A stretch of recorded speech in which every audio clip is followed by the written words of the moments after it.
UP के चुनाव परिणाम के पहले योगी आदित्यनाथ का ये इंटरव्यू, जिसमें योगी जी ने गुंडा राज से लेकर हिजाब तक बहुत सारे विषयों पर खुलकर बात की, जिसमें परिवार न होने वाले विषय पर योगी जी ने कहा कि मैं सन्यासी हूं और यूपी की जनता अब मेरा परिवार है। हिजाब के मुद्दे पर ओवैसी के समर्थन करने पर योगी जी बोले, अगर ओवैसी सही में मुस्लिम महिलाओं का भला चाहते हैं तो वो 3 तलाक का विरोध ना करते। वो आधी आबादी को न्याय से वंचित नहीं रख सकते हैं। अपराधियों पर बात करते हुए योगी जी ने कहा कि अब इनके दिन लद चुके हैं। 10 मार्च के बाद वो नजर भी नहीं आएंगे। लीजिए सुनिए। लेकिन आपके विरोधी कहते हैं कि सन्यासी बन गए, परिवार नहीं है। परिवार वालों की परेशानी क्या होती है, जिनका परिवार होता है उसका दर्द क्या होता है, ये सन्यासी क्या जाने। अब परिवार वालों की बात तो हर व्यक्ति ने देखा है। उनके लिए जब परिवार की बात होती है तो सिपाही खानदान तक उनका परिवार सीमित था, उससे बाहर दृष्टि थी ही नहीं। और जब मेरी बात होती है तो मैं उत्तर प्रदेश की 25 करोड़ जनता को परिवार के रूप में मानता हूं।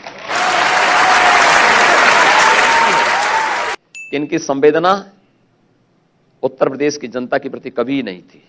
इनकी संवेदना या तो अपने स्वयं के परिवार के प्रति थी या माफियाओं के प्रति थी, पेशेवर माफिया अपराधियों के प्रति थी, या आतंकवादियों के प्रति थी।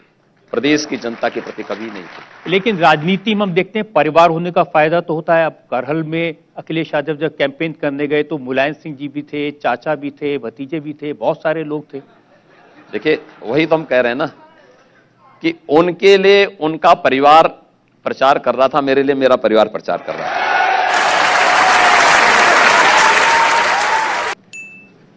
देखिए, मुझे किसी के पहनावे पे कोई आपत्ति नहीं।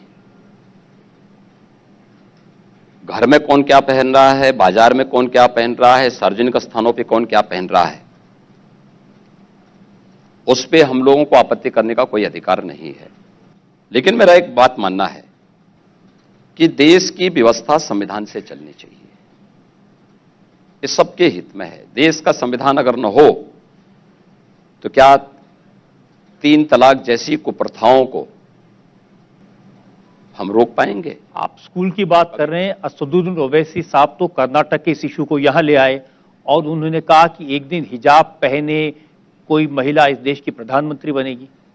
देखिए, मैं तो श्रीमान ओवैसी से एक बात कहूंगा कि वह इस बारे में बताएं कि अगर वो सचमुच मुस्लिम महिलाओं का स्वावलंबन चाहता है, उनके हितों के लिए कार्य करना चाहते हैं, तो उन्हें 3 तलाक की कुप्रथा को रोकने के लिए उस कानून का समर्थन करना चाहिए।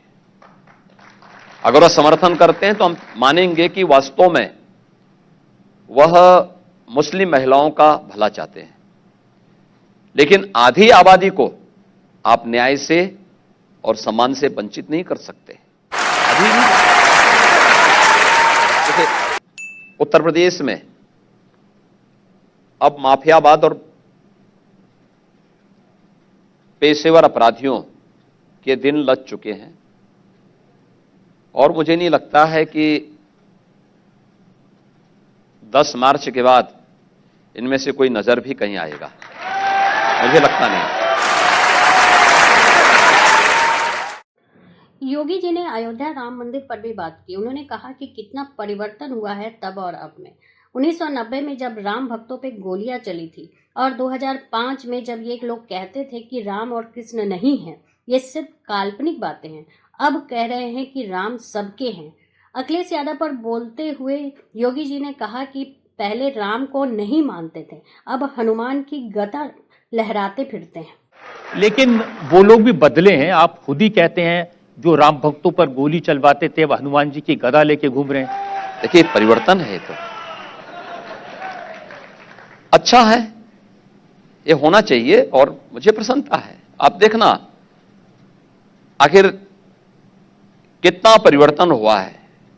1990 में राम भक्तों पर गोलियां चली थीं, अयोध्या में परिंदा भी पर नहीं मार सकता, इस प्रकार की बातें करते थे। 2005-6 में कहते थे कि राम और कृष्ण तो हुए ही नहीं, जब हमने दीपोत्सव का आयोजन 2017 में प्रारंभ किया अयोध्या में, तब भी उसमें इन्होंने उंगली उठाई थी। जब प्रधानमंत्री जी ने अयोध्या में राम मंदिर का आधारशिला रखी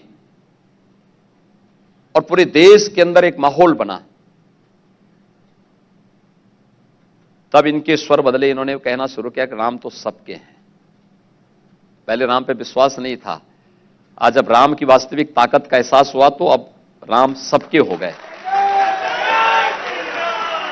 और उत्तर प्रदेश के बबुआ का हाल तो देखो क्या है।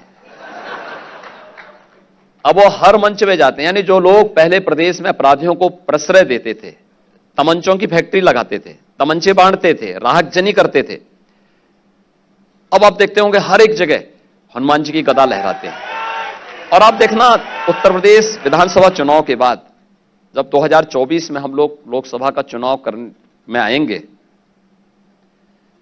उससे पहले अयोध्या में भगवान राम का भव्य मंदिर बन चुका होगा।